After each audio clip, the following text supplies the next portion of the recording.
YouTube, what is up?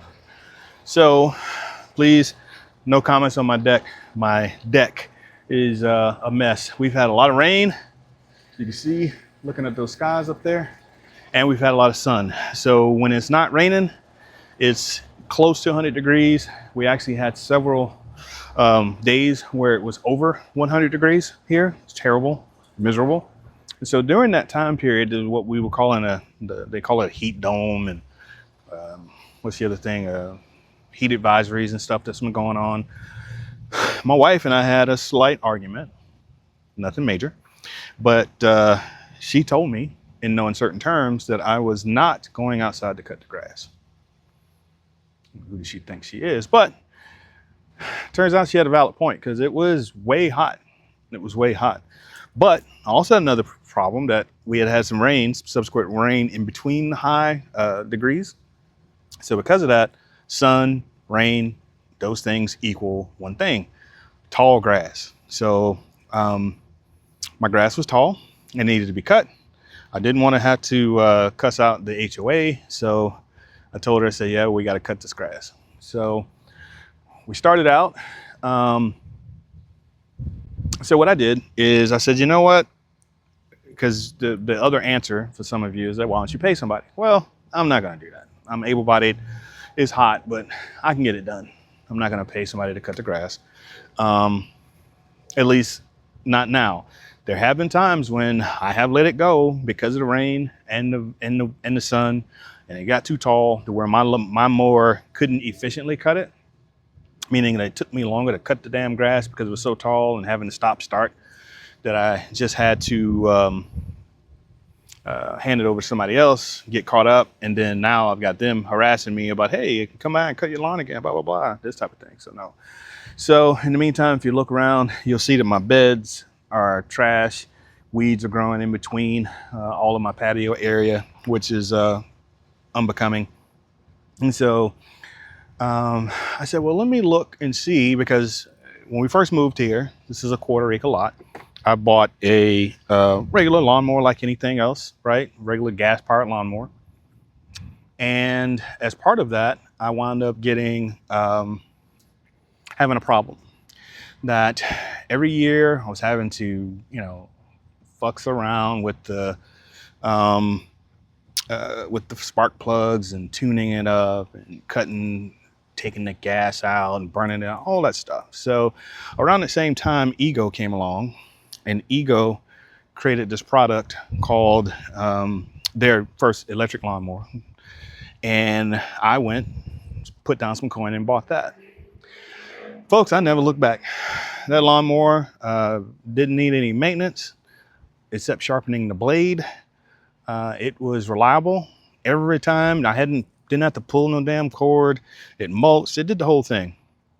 So as I'm working through that, a little time come along. The battery finally gave out on me, and I went out to get the battery or equivalent from Lowe's. And turns out the battery from Lowe's was more expensive than than getting a new lawnmower. So I have two, just to cut that story short. I have two lawnmowers in there because I just refused to buy a single battery. So I just bought a lawnmower with the battery, and I figured, my son moves away, he can get his own lawnmower, or I can give him a lawnmower, and he can buy his own battery, whatever. But it didn't solve the problem, because whether you believe it or not, science is real, and we have this whole global warming thing that happens. And as part of that, see, we got rain coming right now. Yeah. So as part of that, the sun has just been baking my black ass out here. So got my hat, and I got my cooling fan around my neck and all that stuff, but it still is manageable. So with this quarter acre, it takes me about 2 hours between the backyard and the front yard to cut the whole thing. 2.5 hours. And that's if I'm buzzing. If it's too hot, or if the battery runs out and I need to charge it, there's all this stuff. So I spend on a weekend probably a good, and I did time this or measure this, altogether, I spend roughly about 4 hours in the yard.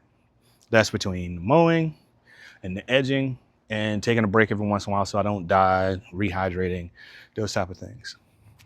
So I'm listening to the wife, and I said, you know, a quarter acre is right about at the limit of where where the riding mower comes in. Most people say quarter acre is too small for a riding lawnmower. Now they have smaller ones. And so I said, well, let me get an electric, right? So I can go buzz out the lawnmower, buzz out the lawn, won't take that long. And once I'm done, you know, I can go do other things. Just because edging now is what the job would be. They're expensive. A good electric lawnmower, because I refuse to buy gas. So a good electric riding lawnmower is approximately between $3,500 average, we'll say that. So I said, in my house, I have robots that vacuum my house for me.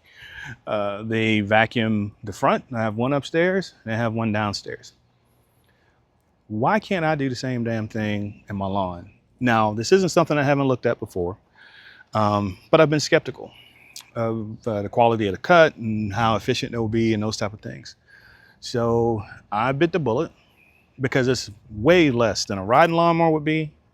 And if you add up the cost of hiring somebody to actually do the lawn, it's way less than that also. And I missed the Prime Day sale, but I caught a sale that looks like it's better, where the pricing on it was exceptional. It's like a $200 off coupon, and that has fluctuated on and off. But if you look, for the first time in a long time, I have lines in my yard, y'all. So my solution was this guy. Ta-da! So this is Moses. I was going to name it Moesha, but yeah, this is Moses. And Moses, today, I set it up, took me about 40 minutes total.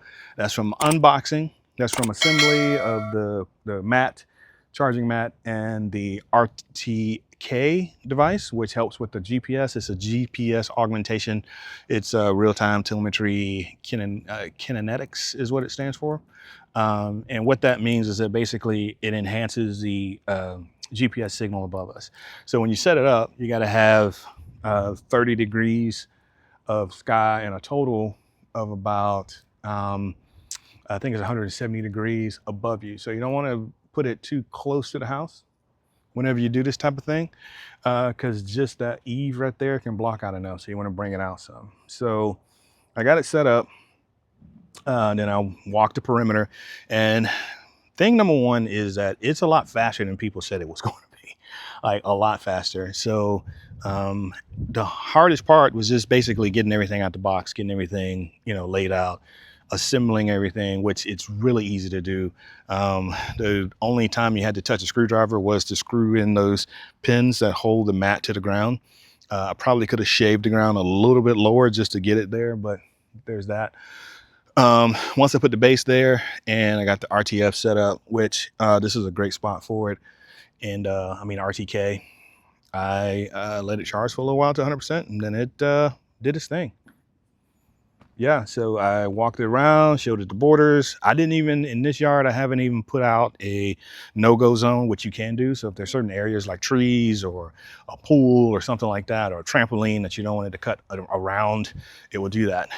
So I was concerned after I left. I was like, oh shit, I left this hose in the ground. So it just cut around the hose. It just stepped over it. Yeah. So it has a disc on it with 5 razor sharp razor blades, I guess you call them. And it looks great. And so it cut it down to a length just under 3 inches. I think it's 2.75 inches. It's in it's metric, so it's 70 centimeters, which is the tallest you can cut it. I adjusted it at that. And I'm pleased. So what does that mean for me? That means that as far as this part of the grass, the 90% of the work that needs to be done as far as my lawn, I'm handing it over gladly to the robots and AI.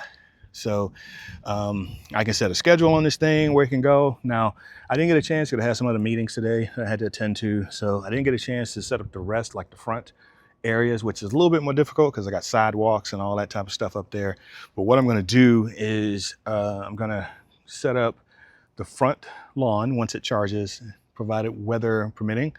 And you can set it up in different zones as well. So I've got, the way that I see it in my head, 4 zones, and I'm going to actually set the path so that it doesn't have to cross the sidewalk. So I'm going to take it for this half of the lawn out this gate, and then the other gate on the other side, I'll have it set.